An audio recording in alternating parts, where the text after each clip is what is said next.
नमो अर्हन्ताणं नमो सिद्धाणं नमो वायुर्याणं नमो अज्ञायाणं नमो लोके सव्यसागुणम्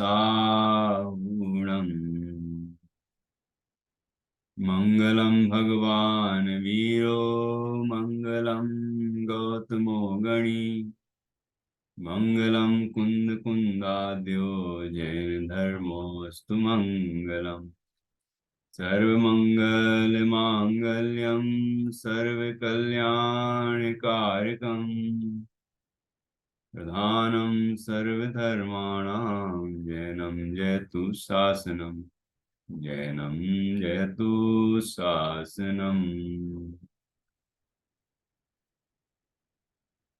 यस्य स्वयं स्वभावाप्तिरभावे कृत्स्नकर्मणा तस्मै संज्ञानरूपाय नमोस्तु परमात्मने।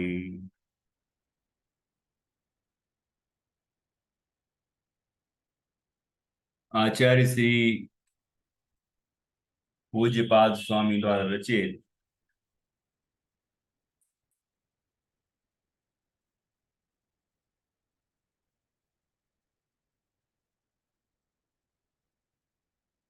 यह इष्टोपदेश नामक ग्रंथ है।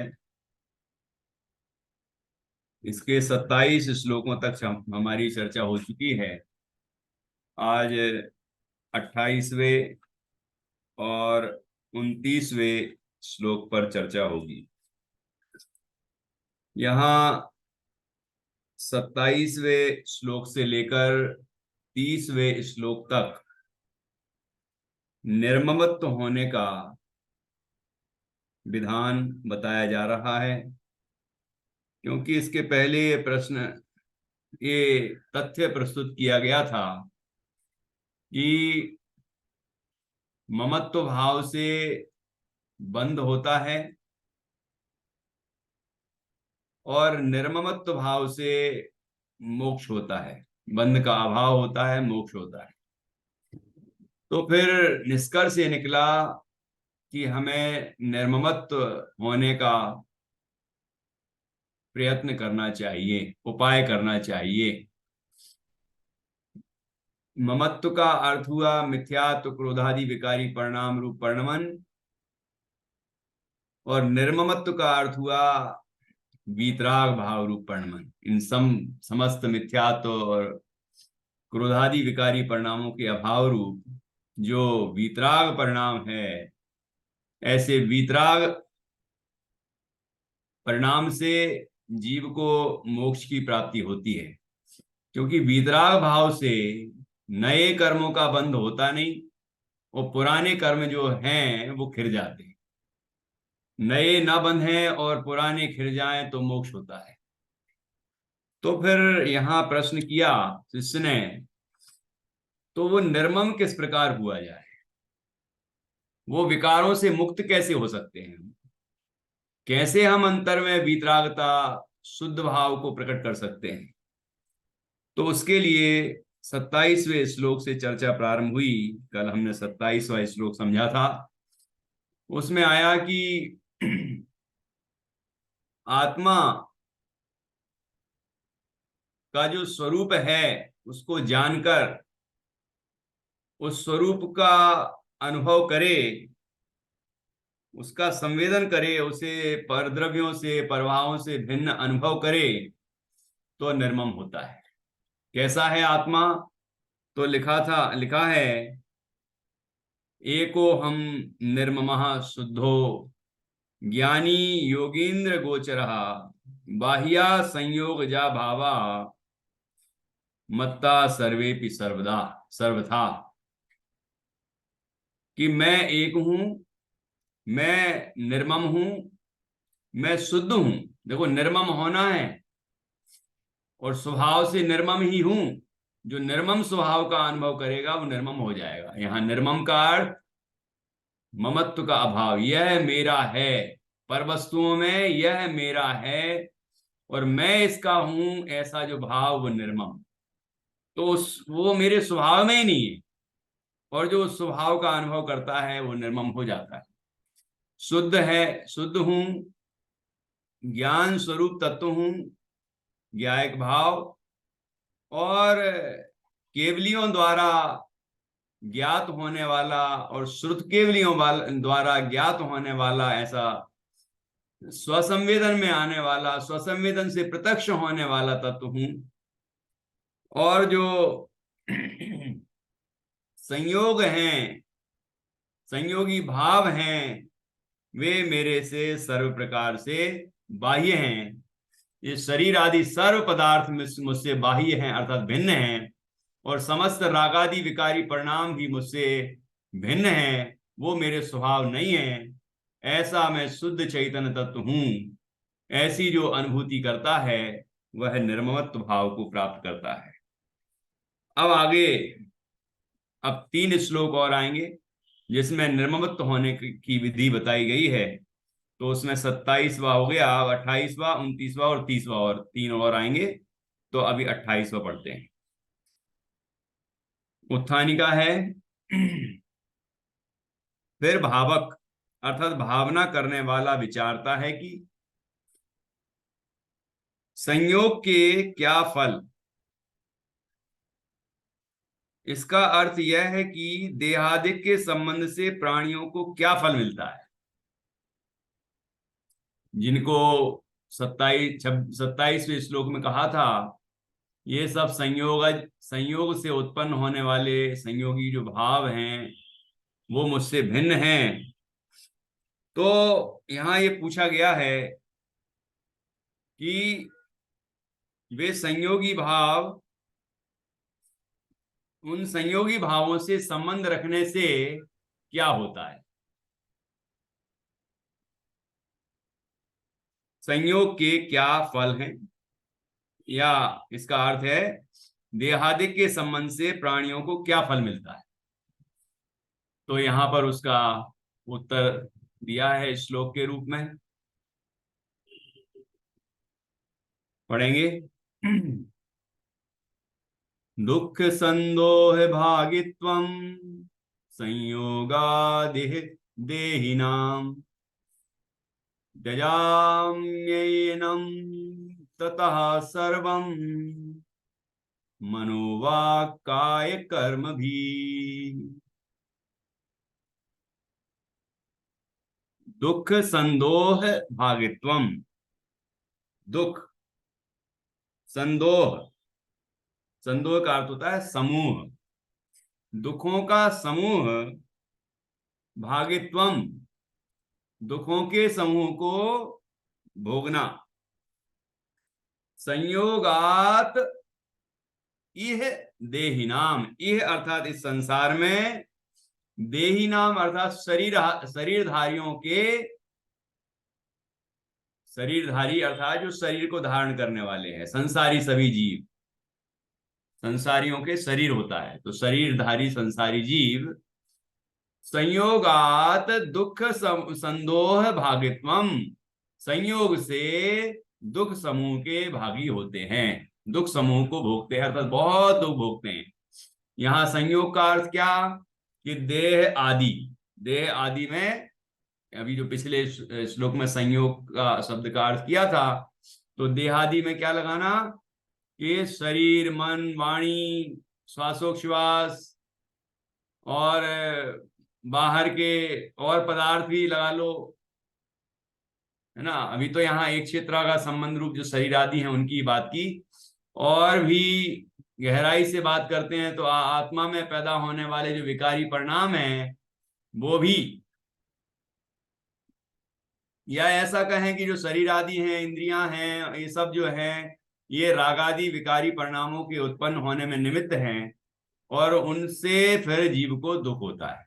तो संक्षेप में कहें तो इन सभी संयोगों से दुख होता है, दुख का समूह ही पैदा होता है, सुख तो नहीं होता। ठीक है, नया शरीर धारण करता है, फिर शरीर छूट जाता है, ये सभी स्थितियां, जन्म मरण बुढ़ापा, ये सब क्या है? दुख रूप है। तो यही बात यहां लिखी है, तजाम मेनम ततः सर्वम, ततः अर्थात इस कारण से, एनम त्यजामी इनको मैं त्यागता हूं, सर्वम इन सबको मैं त्यागता हूं, मनोवाक्य मनोवाक काय कर्म भी, मन से, वचन से, काय से और कर्म से, सब प्रकार से मैं इन सबको त्यागता हूं। देखिए, पहले इन सबको हम अपनी मान्यता में त्यागते, अर्थात ये मेरे हैं ऐसा मानना त्यागते, क्योंकि अनादि से जीव ने शरीर आदि पर पदार्थों को, इन संयोगों को अपना मान रखा है, आत्मा मान रखा है, इन रूप अपने को मान रखा है। तो पहले जब जीव को 27वें श्लोक के अनुसार अपना शुद्ध चैतन्य स्वभाव अनुभव में आता है, जो समस्त संयोगों से भिन्न है, तो सम्यक दर्शन उत्पन्न होता है, मिथ्यात्व दूर हो जाता है। और उसके बाद जीव जब अपने आत्मा की साधना करता रहता है तो कर्मों से छूटता जाता है और अंत में इन संयोगों से भी छूट जाता है, शरीर से भी मुक्त हो जाता है, अशरीरी सिद्ध अवस्था को प्राप्त कर लेता है। तो इस तरह पहले मान्यता में त्यागता है और फिर संयोग में भी त्याग देता है और अशरीरी हो जाता है। पहले शरीर में रहकर भी अपने को अशरीरी देखता है और अशरीरी देखता है, इसलिए अशरीरी हो जाता है। देखिए, फिर से श्लोक पढ़ेंगे, फिर अन्वयार्थ और टीका पढ़ेंगे। दुख संदोह भागित्वम संयोगादेह देहिनाम त्यजाम्येनम ततः सर्वम मनोवाक् काय कर्म भी।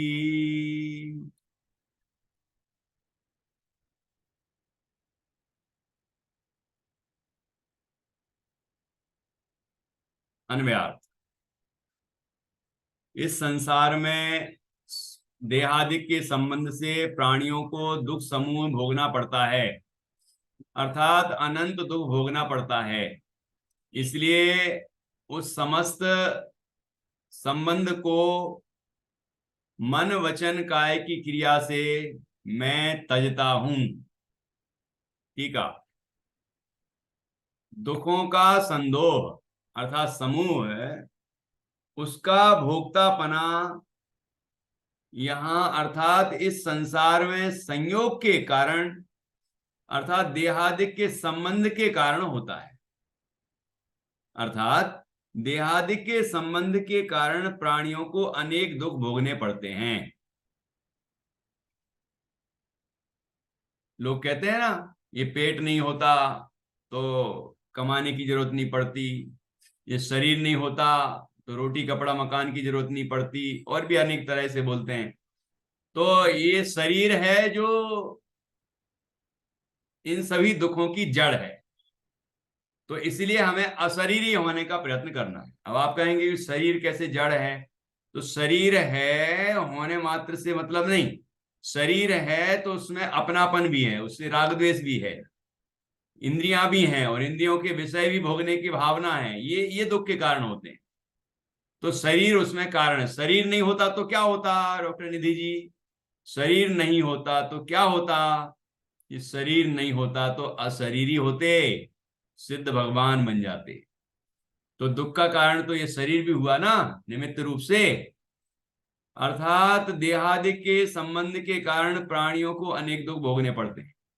इसलिए उन समस्त संयोगों को, उनके प्रति होने वाले राग को मैं संपूर्ण रूप से छोड़ता हूं। देखो ब्रैकेट में आ गया कि उनके प्रति जो राग है उस सबको छोड़ता हूं, क्योंकि असली में तो राग ही दुख का कारण है, संयोगों से अपनापन ही दुख का कारण है। ठीक है, अब देखिए अरहंत भगवान के भी संयोग है, शरीर भी है ना, लेकिन दुख नहीं है, क्योंकि उसके प्रति मोह नहीं है। और फिर वो संयोग भी छूट जाता है, अशरीरी हो जाते हैं। तो वास्तव में संयोग अर्थात ये शरीर दुख का कारण नहीं, लेकिन शरीर के प्रति जो राग है, मोह है, ये दुख के कारण है। तो अब शरीर ही नहीं होता तो उसके प्रति मोह राग देसी भी नहीं होता, इसलिए शरीर को ही यहां पर दुख का कारण बताया गया है। उन समस्त संयोगों को, उनके प्रति होने वाले राग को मैं संपूर्ण रूप से छोड़ता हूं।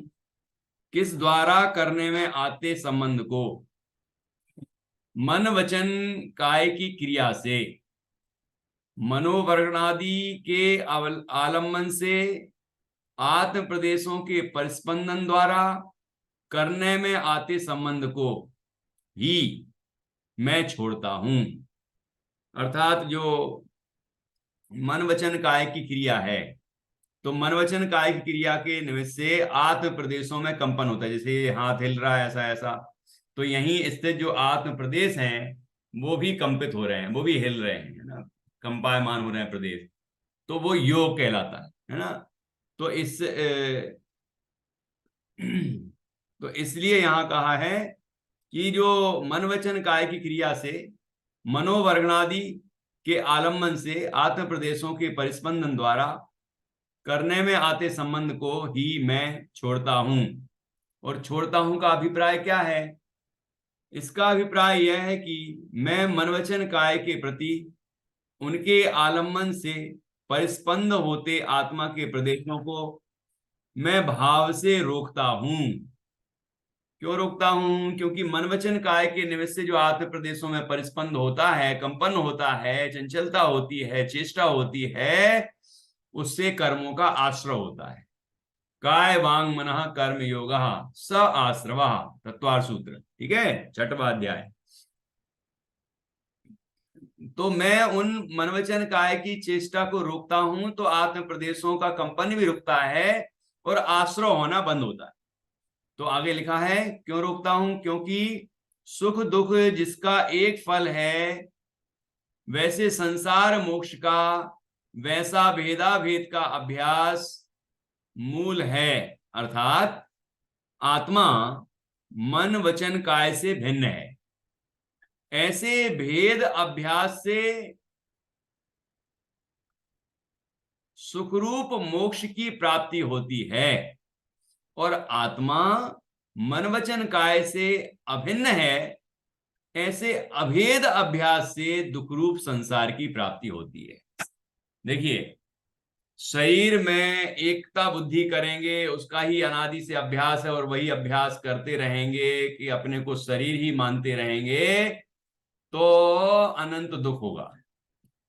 और यदि शरीर से भिन्न अपने ज्ञान स्वरूप आत्मा को अपना स्वरूप मानेंगे, जो कि है, जो कि है, तो अपने को शरीर आदि से भिन्न शुद्ध चैतन्य तत्व मानेंगे, अनुभव करेंगे, तो सुख की प्राप्ति होगी और यह आत्मा इस संसार सागर से पार हो जाएगा।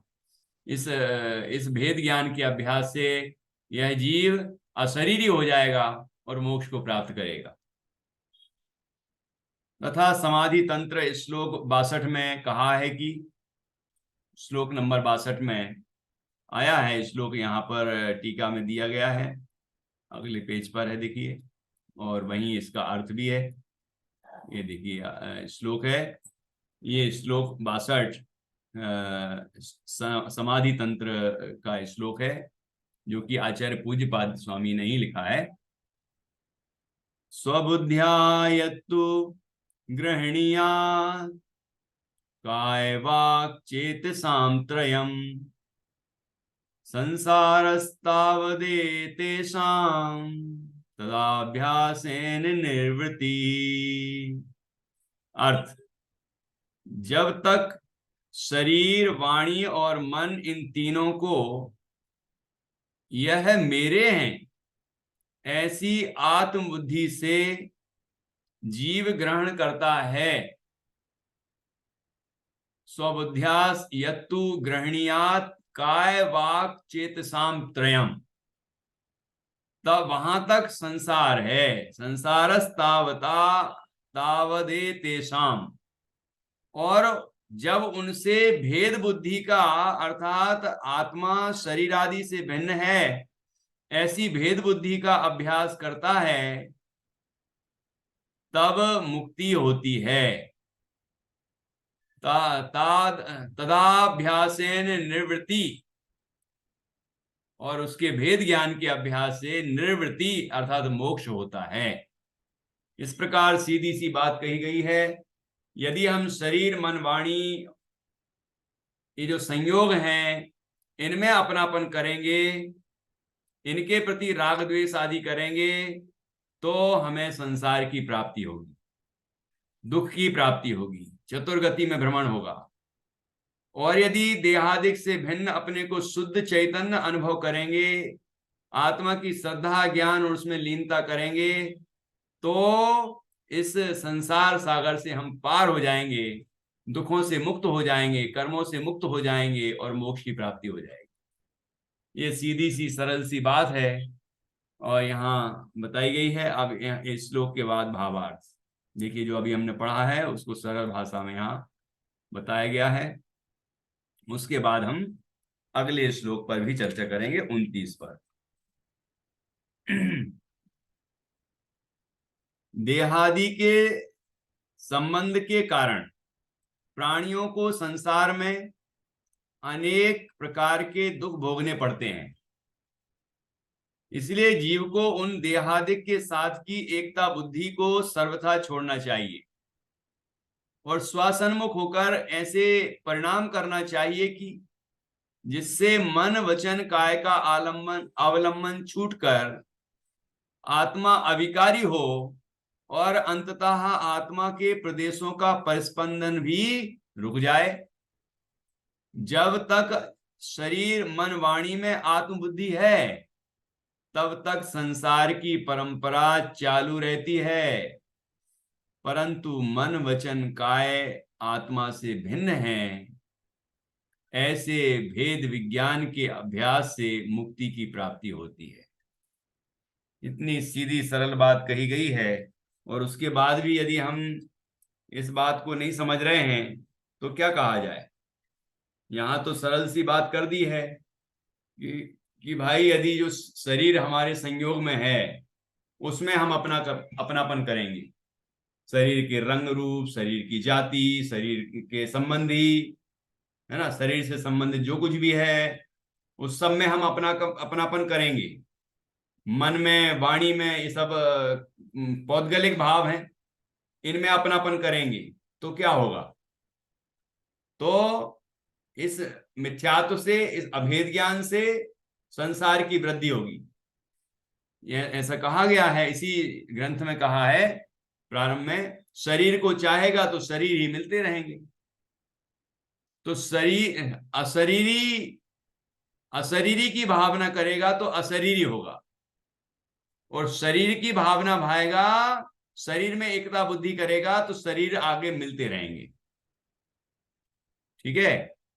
तो यहां हमें ये समझना है कि जो शरीर है और शरीर का रंग रूप है, शरीर का जो लिंग है, पुरुष है, स्त्री है, जो भी है, यदि उसको आप अपना स्वरूप मानेगा, शरीर की अवस्थाओं में अपनापन करेगा, तो जीव को दुख होना है, संसार बढ़ना है। और यदि शरीर से भेद ज्ञान करेगा कि मैं शरीर नहीं, शरीर तो इस भाव में मिला, फिर भाव के अंत में छूट जाएगा, है ना, ये शरीर तो अपना है ही नहीं, ये पुद्गल है, मैं जीव हूं, ऐसे शरीर से भेद ज्ञान करेगा, मन वाणी से भेद ज्ञान करेगा, अपने को ज्ञान और आनंद स्वरूप अनुभव करेगा, जो 27वें श्लोक में बताया गया, ऐसा स्वयं का अनुभव करेगा, तो जीव इस भेद विज्ञान के बारंबार अभ्यास से भेद विज्ञान को प्राप्त करेगा, आत्मानुभूति को प्राप्त करेगा, आत्मा की श्रद्धा ज्ञान और उसमें लीनता होगी। और यह जीव जो बाहर में संयोगों को अपना रखा है, शरीर में अपनापन के कारण, शरीर में राग द्वेष के कारण, इंद्रिय विषयों में राग के कारण, तो वो सब छोड़ देता है और निर्ग्रंथ होता है, और निर्ग्रंथ होकर अपने आत्मा की साधना करता है, साधना पूर्ण होती है, अरहंत होता है, अरहंत के बाद सिद्ध अवस्था को प्राप्त कर लेता है। ये प्रक्रिया है। इस तरह से हमें भेद विज्ञान का अभ्यास करना चाहिए, ये निष्कर्ष की बात है। तथा वह इस प्रकार विचारता है। अब उसके बाद अब और क्या विचार करता है, इससे अगले श्लोक का जन्म हो रहा है। देखिए क्या विचार करता है। पुद्गल शरीरादिक मूर्त द्रव्य के साथ वास्तव में जीव का संयोग है। इसकी अपेक्षा वाले मरणादि और उनके दुख किस प्रकार दूर किए जा सकते हैं? पुद्गल के साथ अर्थात शरीर के साथ मूर्त द्रव्य के साथ जीव का संबंध आगम में सुनने में आता है। अभी है ना संयोग हमारे, उसके कारण अर्थात पुद्गल के संयोग निमित्त से जीव को मरणादि अर्थात मरण रोग आदि संभवते हैं। शरीर का संयोग है तो शरीर छूटेगा भी, इसको मरण कहते हैं। शरीर है तो शरीर में रोग है, रोगों का घर है शरीर, तो रोग भी प्रकट होंगे, बुढ़ापा भी आएगा, ठीक है, इत्यादि रोग होंगे। उसको जैसे मरणादि संभवते हैं वैसे मरणादि संबंधी बाधाएं अर्थात दुख भी संभवते हैं। जब मरणादि होते हैं तो मरणादि संबंधी दुख भी होगा, ठीक है। तो किस प्रकार किस तरह की भावना से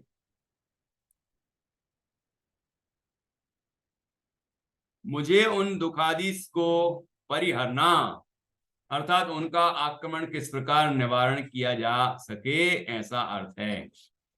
अर्थात ये कि शरीर है, देखो शरीर में अपनापन है तो नया शरीर मिलेगा, शरीर मिलेगा तो इंद्रियां भी मिलेंगी, इंद्रियां मिलेंगी तो उनके विषय विषय विषय को पाने की भी इच्छा होगी, विषय पाने की इच्छा होगी तो फिर राग द्वेष होंगे, राग द्वेष होंगे तो दुख होगा, और राग द्वेष होंगे तो नए कर्म बनेंगे। ऐसी परंपरा कर्म का फिर उदय आएगा तो फिर इसको राग द्वेष होंगे। ऐसे ये जो परंपरा है ये चलती रहेगी। यहाँ चक्र भी बताया था। फिर से राग द्वेष होंगे तो फिर कर्म बनेंगे, कर्म बनेंगे तो फिर शरीर मिलेगा, शरीर मिलेगा तो इंद्रियां होंगी, इंद्रियां होंगी तो इंद्रिय विषय होंगे, इंद्रिय विषय ग्रहण करेगा तो उसमें राग द्वेष होंगे, राग द्वेष होंगे तो फिर से कर्म बनेंगे। ऐसा चक्र चलता रहेगा। तो यहाँ पर शिष्य प्रश्न करता है आचार्य से, तो इस चक्कर से कैसे छूटें, इस दुख से हम कैसे छूटें? शरीर आदि में जो अपनापन है, इससे जो होने वाला दुख है जन्म मरण का, इससे हम कैसे मुक्त हों? तो इसके समाधान में यह 29वां श्लोक है। ना मे मृत्यु कुतो भीतिर, ना मे व्याधि कुतो व्यथा, ना हम बालो न वृद्धो हम, ना युवैतानि पुद्गले। क्या बात, मृत्यु से छूटना है ना, जन्म से छूटना है, रोगों से छूटना है, जन्म मरण और बुढ़ापे का और रोगों का दुख है ना। तो आचार्य कहते हैं मुझ में मृत्यु ही नहीं है, मेरा मरण ही नहीं होता, ऐसा मैं शुद्ध चैतन्य तत्व हूं। ना मैं मृत्यु, मेरी मृत्यु होती ही नहीं। देखो शरीर के छूटने का नाम मरण है, शरीर तो छूटता है, लेकिन मैं अपने आप से छूट जाता हूं क्या? मेरा नाश हो जाता है क्या? मेरे कोई अनंत गुणों में से एक आध गुण कम हो जाते हैं क्या? कि नहीं, जैसा मैं हूं वैसे ही रहता हूं, जो मैं हूं वैसे ही रहता हूं, ठीक है। जो पर्याय में विकार हैं वो दूर हो जाते हैं और निर्विकार दशा पैदा हो जाती है, लेकिन मेरा जो स्वभाव है, अनंत गुण धर्म शक्तियां हैं, वो तो वैसी की वैसी रहती है। तो वह वो तो कभी नष्ट होता ही नहीं, इसलिए मेरी मृत्यु नहीं होती। शरीर के छूटने का नाम मरण है। तो शरीर छूटता है लेकिन मैं तो वैसा का वैसा ही रहता हूं, मैं तो जीव ही रहता हूं, इसलिए मेरी मृत्यु नहीं होती। जब मेरी मृत्यु नहीं होती तो कुतो भीतिर, तो डरने की क्या जरूरत? नामे मृत्यु कुतो भीतिर, मेरी मृत्यु नहीं होती तो मुझे डरने की क्या आवश्यकता, मुझे डर क्यों? ना में व्याधि कुतो व्यथा, और मेरे अंदर रोग होता ही नहीं तो मुझे किस बात की व्यथा, किस बात की पीड़ा, किस बात का दुख, किस बात का दर्द? व्याधि होती है शरीर में, जब शरीर ही मेरा नहीं है तो व्याधि मेरी कैसे?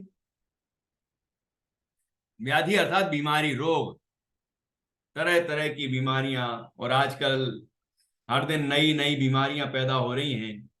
शरीर नई नई बीमारियों से पीड़ित हो रहा है। जो बीमारियां दुर्लभ होती थी, अर्थात कभी किसी को सुनने में आती थी, वो बीमारियां आम हो गई हैं, चाहे जिसको होती हुई दिखाई दे रही हैं। तो ये जो शरीर है, ये तो व्याधियों का घर है, रोगों का पिंड है। आचार्य कुंद कुंद स्वामी ने लिखा है कि इस शरीर के एक एक अंगुल प्रमाण स्थान में 96 रोग हैं। 96 96 रोग हैं। तो रोगों से तो बना ही हुआ है शरीर। कब कौन सा रोग प्रकट हो जाए ये बात अलग है। तो हम कहते हैं हम बीमार हो गए, ये रोग हो गया, ये रोग हो गया। वास्तव में तो रोगों का ही बना है शरीर। तो जब शरीर ही मेरा नहीं है तो मुझे रोग कैसे होगा? जब मुझे रोग ही नहीं होगा, शरीर को होगा, तो मुझे दुखी होने की क्या जरूरत? ना में मृत्यु कुतो भीतिर, ना में व्याधि कुतो व्यथा, ना हम बालो न वृद्धो हम, ना युवैतानी पुद्गले। ना हम बालो, मैं बालक नहीं होता। ये जो शरीर की अवस्थाएं होती हैं, ये पुद्गल की अवस्था है। शरीर पुद्गल है। तो शरीर संयोग में आता है, गर्भ में आया, शरीर के साथ आत्मा का संयोग हुआ है ये।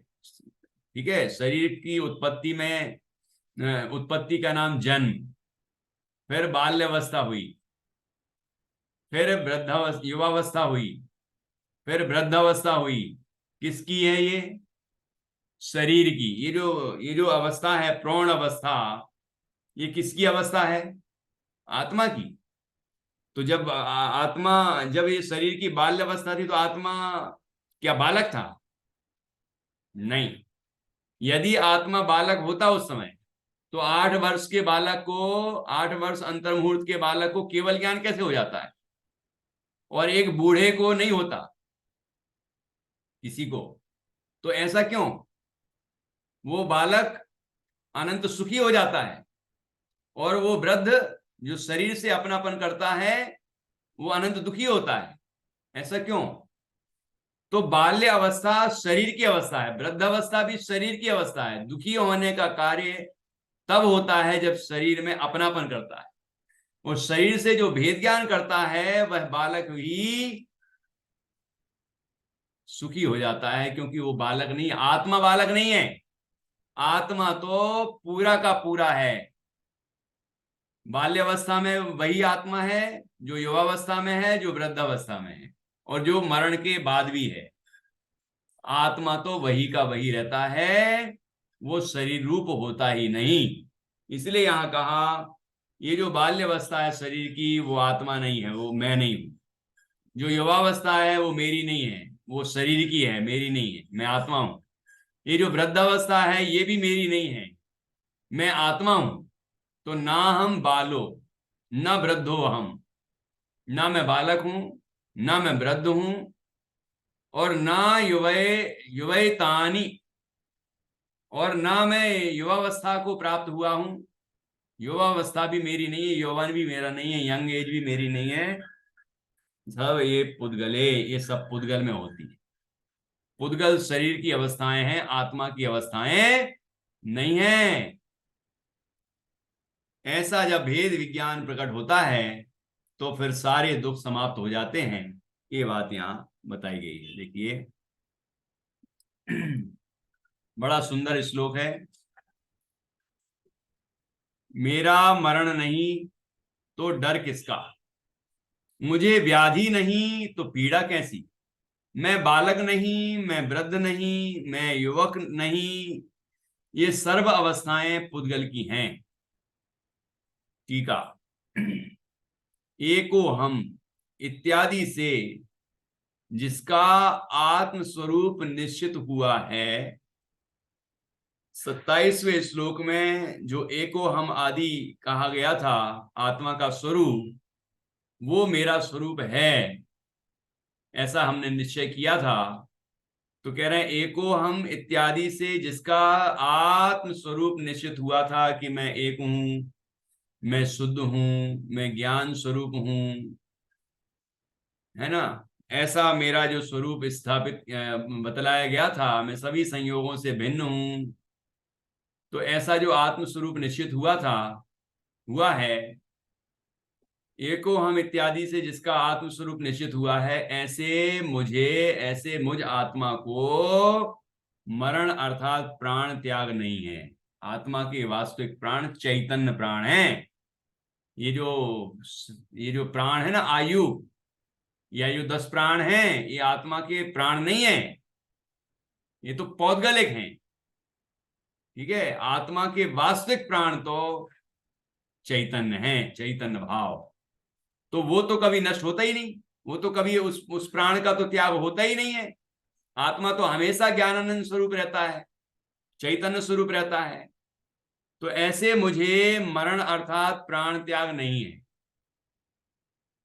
कारण कि चित शक्ति रूप भाव प्राणों का कभी भी त्याग अर्थात नाश नहीं होता। देखो आ गया, क्योंकि मेरा मरण नहीं है, इसलिए मरण के कारणभूत काला नाग आदि का भय भीति मुझे कहां से हो।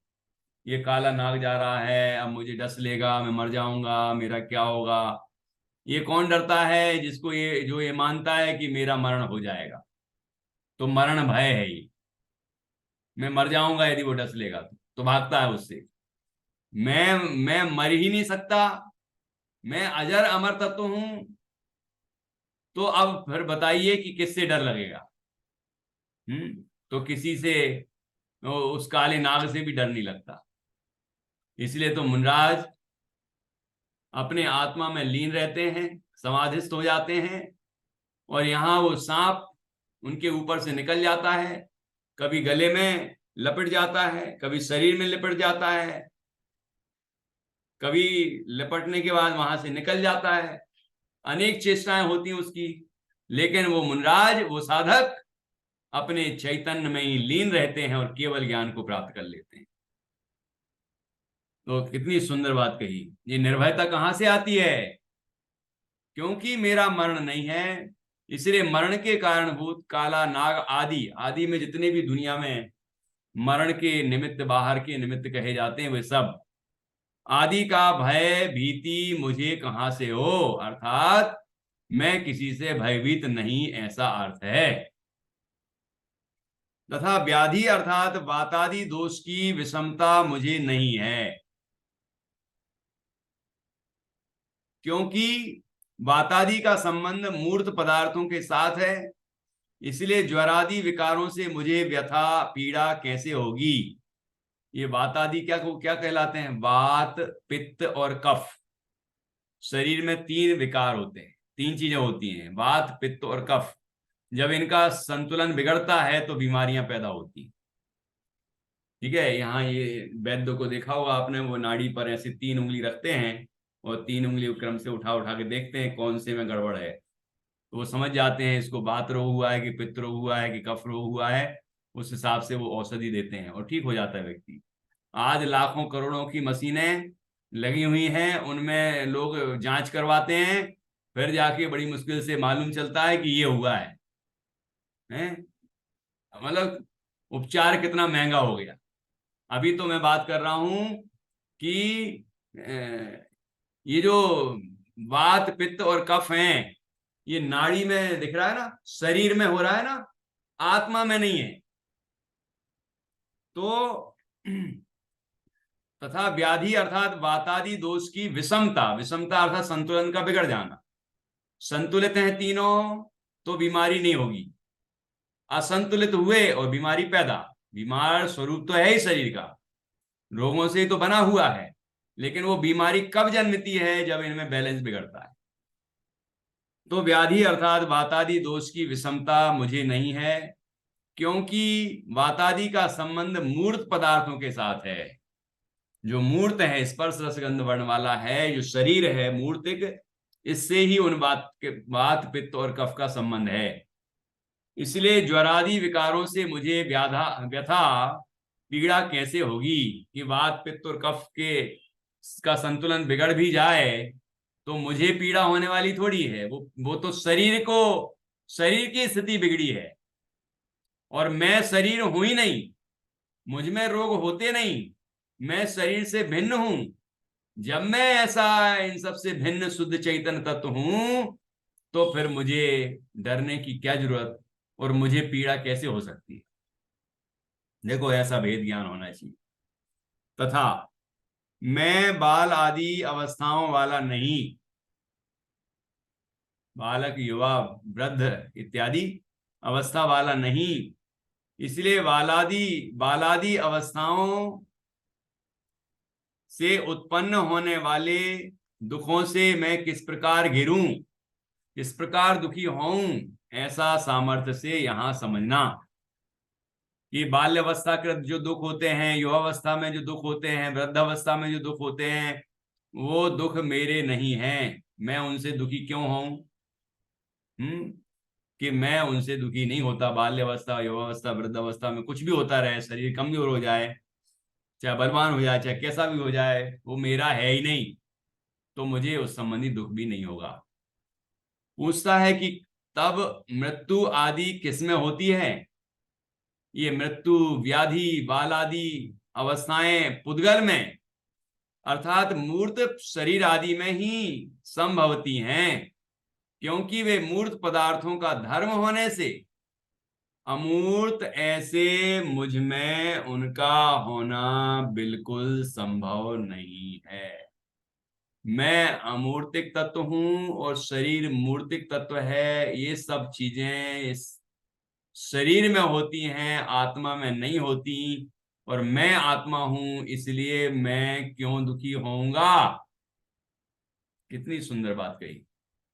ऐसे भेद ज्ञान का हमें निरंतर अभ्यास करना चाहिए, तब ये अंदर से भावना पैदा होगी, तब ऐसा भेद विज्ञान पैदा होगा, तब दुख समाप्त होगा। भावार्थ, जिस जीव को अपने चिदानंद स्वरूप का निश्चय हो गया है, उसको उस सम्यक दृष्टि को द्रव्य प्राण के त्याग रूप मरण का भय नहीं होता। द्रव्य प्राण, ये शरीर आदि, ये जो पांच प्राण हैं, पांच इंद्रिय है ना, आयु, श्वासोश्वास, तिक्काले चदुपाणा, इंद्रिय बल माऊ आण पाण हो। इंद्रिय, पांच इंद्रियां, आयु, बल और श्वासोच्छ्वास। ठीक है, बल में मन बल, वचन बल, काय बल। तो इस तरह से 10 प्राण होते हैं। तो ये 10 प्राण जो हैं, इनका त्याग हो जाए उसको मरण कहते हैं, और वो मेरे में है नहीं।